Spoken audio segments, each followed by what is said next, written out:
Hoje eu vou falar sobre um assunto que eu falo muito pouco aqui no canal, José Mourinho. Brincadeiras à parte, hoje a gente vai conversar um pouquinho sobre a crise atual do Fenerbahçe, o que tá acontecendo lá dentro. Mourinho, ele está indo muito mal nesse início de trabalho. Eu tô vendo uma galerinha ali comentando ali, a galera que tá mais por dentro falando sobre isso. E a gente vai entender se o problema é o treinador ou o elenco do Fenerbahçe. O elenco atual do Fenerbahçe, que é até um pouquinho a se comentar, tem coisas interessantes pra se falar aqui sobre esse elenco. Então hoje eu vou comentar não só sobre isso, como também um pouco da Liga Turca, o que eu espero atualmente, comentar um pouquinho sobre algo que eu tenho acompanhado ali de perto, eu não conhecia e agora eu tô conhecendo já com essa passagem de Mourinho aí. Enfim, rapaziada, essa é a proposta do vídeo de hoje, eu espero que vocês gostem. Pra quem caiu aqui de paraquedas e não me conhece, eu sou o Corvo, apresentador desse canal, é muito bem-vindo ao Plano Plus. Acho que usar o termo crise pra um período ruim em muito lugar tá se tornando comum. Talvez seja o caso aqui, né? Porque, por exemplo, quando você olha pra média de pontuações, Mourinho ainda tá com a média que ele tinha no Chelsea e Manchester United. Então, de fato, não é uma crise, mas é um trabalho abaixo da expectativa. Isso, de fato, é algo que dá pra falar na prática. Por quê? Se você olha pra Roma, por exemplo, a Roma de Mourinho, você olha pra aquele elenco, era um elenco pra estar onde tava ali, tipo, que é disputando com os times grandes e tentando pegar uma vaga pra ele e ganhar Europa League, ganhar Conference, ganhar esses cenários um pouquinho melhores ou fazer uma campanha histórica na Champions. Era o que ele tinha nas mãos, com aquele elenco, com aquela Roma. Com o Fenerbahçe, como ele tá numa liga que é muito mais fraca, não faz tanto sentido ele, por exemplo, ter os resultados que ele vem tendo, né? São resultados que não são o esperado. Por exemplo, perder pro Besiktas, ir pra Europa League e tá na parte mais baixa, perdendo pro Atlético de Bilbao, por exemplo. Talvez devia ter empatado com Bilbao. É fato que o trabalho tá fora da expectativa. Claro que se você for dar uma olhada, você vai ver muitas vitórias, goleadas e coisas do tipo. Então, pode pegar por esse recorte também e falar, não, tá tudo certo, cara. E de fato, se você parar por esse recorte, tá tudo certo. Mas agora que entendam que o peso que Mourinho carrega é um peso de um protagonista, então ele precisa entregar. E o que eu tenho notado assistindo um pouco o Fenerbahçe, né, e até conhecendo um pouco a Liga Turca, que eu conhecia muito pouco, eu sei que tem muitos torcedores da Liga Turca, é uma das maiores torcidas do mundo, eu acho que é a maior torcida, né, eu acho que a torcida, inclusive, que eu diria que tem mais importância, assim, porque são caras que são malucos pelo clube deles, é incrível, inclusive, então eu gosto bastante, assim, da Liga Turca, mas, de fato, o Fenerbahçe não é o mesmo. Claro que você também pode dizer que o fato dele não estar na liderança do campeonato seja porque o Galatasaray está muito bem. Realmente, o Galatasaray hoje tem o Osimhen como 9 do time. Isso aqui é praticamente uma trapaça, sabe? Ter um jogador desse nível, porque ele tá no topo dos centroavantes do mundo e ele tá no Galatasaray. O treinador do Galatasaray também é muito competente, o elenco do Galatasaray também é muito bom, então de fato é uma disputa Mourinho, mas é claro que a gente esperava, né, que ele tivesse em primeiro lugar ali na liderança. A gente esperava um Fenerbahçe com futebol em campo mais consistente, né, não tão inconsistente como atualmente a gente tem visto, né, quem acompanhou esse período aí dele tem visto um futebol inconsistente, não ruim, inconsistente, digamos assim, e de fato tá abaixo da expectativa. Esse aqui é um vídeo diferente, né, falando sobre um cenário diferente, normalmente não é tão comum, falando sobre um time da Liga Turca, né, então eu peço o apoio de vocês que gostam da Liga Turca e que queriam que eu falasse dela. Eu já vi comentário desse tipo aqui, já vi muita gente pedindo pra falar do Galatasaray, né, já vi muita gente pedindo, então hoje você vai ter um vídeo sobre a Liga Turca. É difícil de eu trazer, mas eu até quero trazer mais, eu até quero falar do Galatasaray muito em breve. Eu acho que é um time interessantíssimo aí, que talvez seja quem ganhe essa Europa League, eu não duvido nem um pouco do trabalho do treinador atual do Galatasaray. Enfim, basicamente é esse o resumo, cara, da obra. A gente esperava mais desse time. E o que a gente tem de errado dentro do Fenerbahçe é principalmente o desequilíbrio em campo e o problema com o elenco do Fenerbahçe. Bom, cara, o problema em campo é o desequilíbrio. O Fenerbahçe atual é um time que, quando ele ataca muito bem, mas pra atacar muito bem, ele não se defende bem. O que, pra quem conhece Mourinho, não é identidade, né? É o cara que tem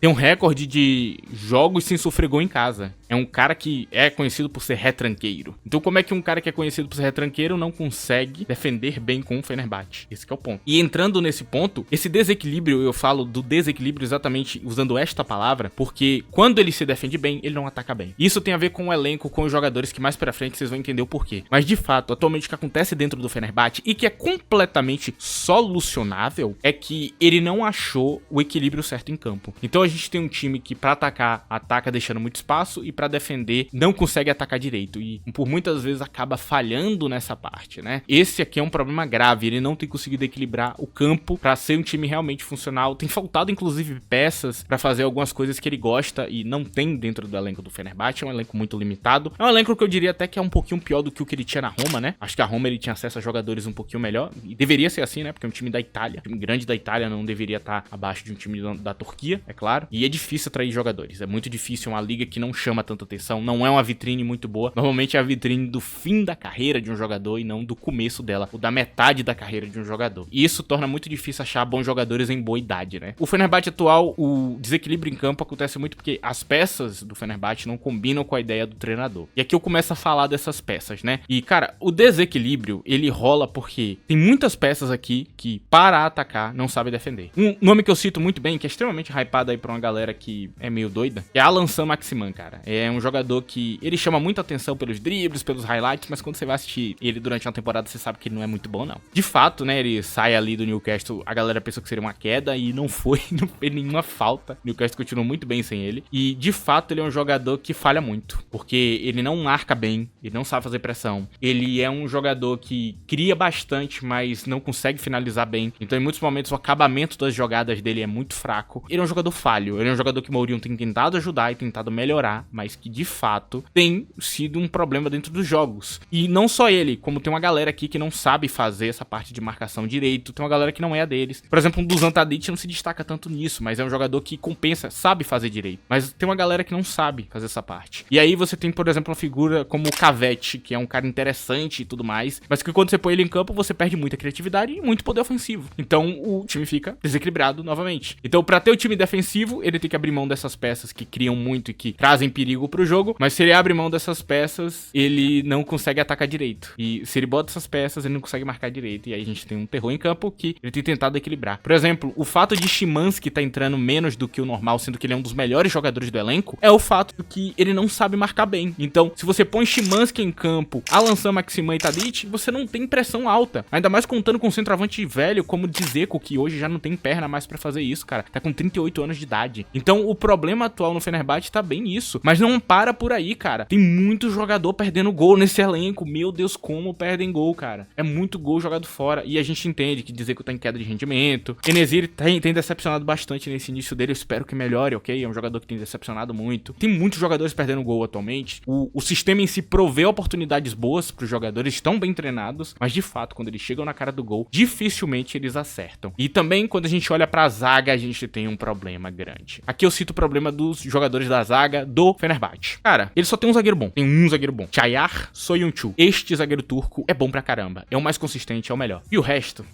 Meu Deus, como me dói assistir alguns deles, ok? São todos inconsistentes. A gente pega Djiku, quanta cagada eu vejo esse cara fazendo. Rodrigo Becão também é outro que falha um pouco ali, erra em algumas coisas que não devia errar. Aí tem alguns outros também que são falhos. A Kaidin, um jogador falho também em alguns momentos, acaba brilhando, mas também acaba falhando muito. E isso segue pra todo canto. Eu acho que a figura que demonstra essa inconsistência desse elenco é o nome do lateral direito, Bright Ozai Samuel. Cara, eu não sei dizer o que é esse jogador, cara. Em um mesmo jogo ele faz uma jogada linda e maravilhosa, e dentro dessa mesma partida ele faz uma cagada que faz você olhar assim e falar, cara, que jogador podre, cara, que jogador ruim. E chegou num ponto que Mourinho, ele chegou a botar o Osterwald na zaga pra tentar resolver os problemas, cara. Mas tá muito difícil, mano. Eu juro pra vocês, o Fenerbahçe, ele tem sido um desafio muito grande pra ele em questão de elenco. Muitas dessas figuras aqui, por exemplo, da lateral, não marcam muito bem. O caso de Bright Ozai Samuel é exatamente isso, cara. Ele na frente do gol, cria muita oportunidade, mas finaliza mal, e também na hora de marcar, não marca bem. Deixa um monte de espaço em campo, não sabe a hora de fazer as coisas certas. Então, o time dele tá nessa vibe. E é um treinador que precisa dessas características defensivas como base. Mesmo quando ele faz um plano mais ofensivo, ele precisa da pressão, dos jogadores fazendo a coisa correta em campo. E ele não consegue ter dentro do elenco do Fenerbahçe. Eu acho que pra mim, a cereja do bolo é o nosso querido Dominik Livakovic, que é um jogador bastante bem visto aí na Europa, até pelo que ele fez contra o Brasil. Pra quem não sabe, é o goleiro da Croácia, né? Aquele infernal goleiro da Croácia. E é um dos goleiros que hoje eu entendo porque ele tá no Fenerbahçe. Eu entendi o porquê. Ele é muito inconsistente, cara. Assim, tem partida que ele é um herói e tem partida que ele é o vilão. Ele oscila muito, ele erra muito, ele faz muita cagada. E, cara, quando ele entra no jogo pra fazer cagada, ele vai fazer cagada o jogo inteiro. É difícil, cara. E aí a gente tem uma zaga que faz cagada, o goleiro que faz cagada, o lateral que faz cagada, e segue assim o campo. As grandes boas figuras desse elenco vêm nos pés de Fred, sim, ele mesmo, ex-Manchester United, e Amrabat. E tem pra mim sido os melhores jogadores ali desse elenco, assim, questão de fazer o que o treinador precisa. Porque o resto, meu amigo, e Fred tem sido um herói daqueles, cara, daqueles. Mas é tanto jogador perdendo gol que, assim, não tem como você dizer, é o treinador. E eu sei que tem gente que vai fazer esse exercício de, eu diria que burrice, né? Você tem que ser muito burro pra culpar o treinador sem assistir os jogos e não perceber que os jogadores fazem muita cagada, mano. Por exemplo, o jogo contra o Lille. Por que o Fenerbahçe foi eliminado pro Lille? Porque em um determinado momento, um jogador ali no final do jogo meteu a mão na bola e fez um lance que cagou o jogo, cara. Ele meteu a mão na bola. Aí, acabou a partida nisso aí, cara. Tem um pênalti, o Lille bate, se mantém no coisa e vai pra Champions. Ali já é um sinal da merda. E aí você vai me dizer, Mourinho sussurrou no ouvido do jogador e falou, ô, mano, vai lá, mete a mão na bola lá e dá um pênalti pros caras. Foi isso que ele fez? Não, de fato não foi, ok? Então, você não pode culpar o treinador por coisas que não tem nada a ver com ele, cara. E é um fato aqui, não tem o que ele fazer, cara. Ele tá tentando, ele tá lutando, ele tá tentando. Ele é um cara que, inclusive, consegue fazer isso, né? Melhorar o jogador na parte defensiva. Mas tem sido um desafio gigantesco. E aí, ele não tem a ideia dele respeitada. Eu entendo que a identidade do Fenerbahçe é uma identidade muito ofensiva. Ele não pode fazer de jeito nenhum o que ele fez na Roma, né? Aquele futebol mais reativo, mais feio se vê em campo. Mas, mesmo que ele tenha que preservar essa identidade ofensiva, o Fenerbahçe é uma peneira, é um time furado, cara. É um time problemático. Ele teve nível com o Manchester United de Ten Hag quando a gente assistiu aquela partida. Inclusive, eu diria que o Fenerbahçe jogou até melhor. Teve nível com muitos times até de nível interessante. O Lille mesmo ganhou do Real Madrid, ganhou de outros times aí. Tem tido uma campanha maravilhosa pra quem desmereceu o Fenerbahçe quando perdeu pro Lille. De fato, o Lille tá muito bem atualmente. E, cara, aqui eu vou citar o que eu espero do futuro de Mourinho no Fenerbahçe e também pra questão dele estar ultrapassado, né? Que algumas figuras com a maior inteligência desse planeta ousam dizer, né? Os gênios táticos aí, né? Das redes sociais.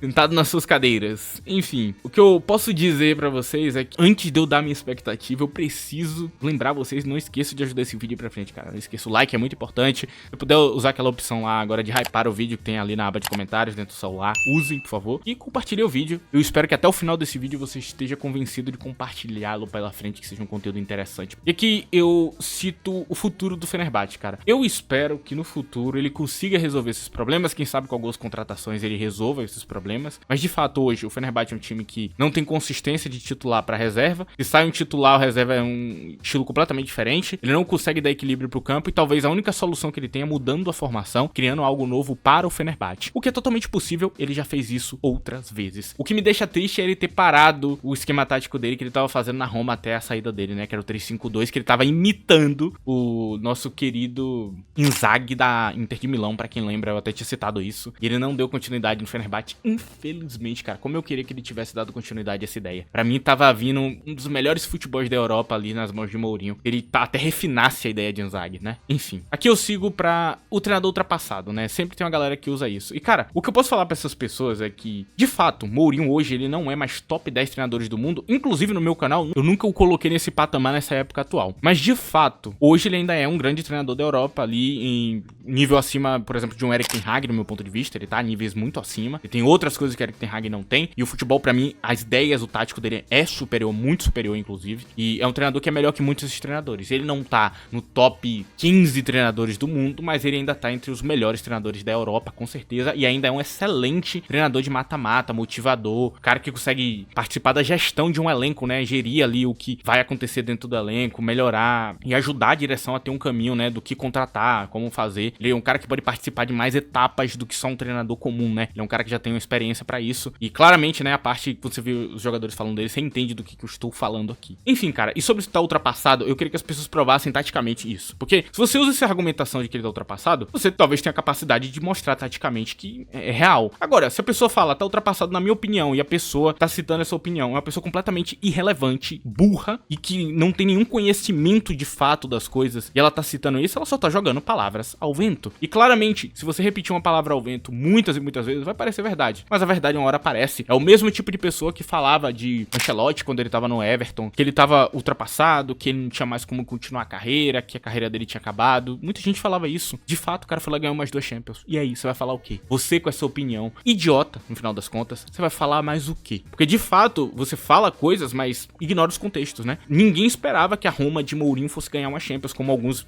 inclusive, vieram aqui na aba de comentário pedir. E os gênios, né? Cara, não, ele devia ter ganhado a Champions.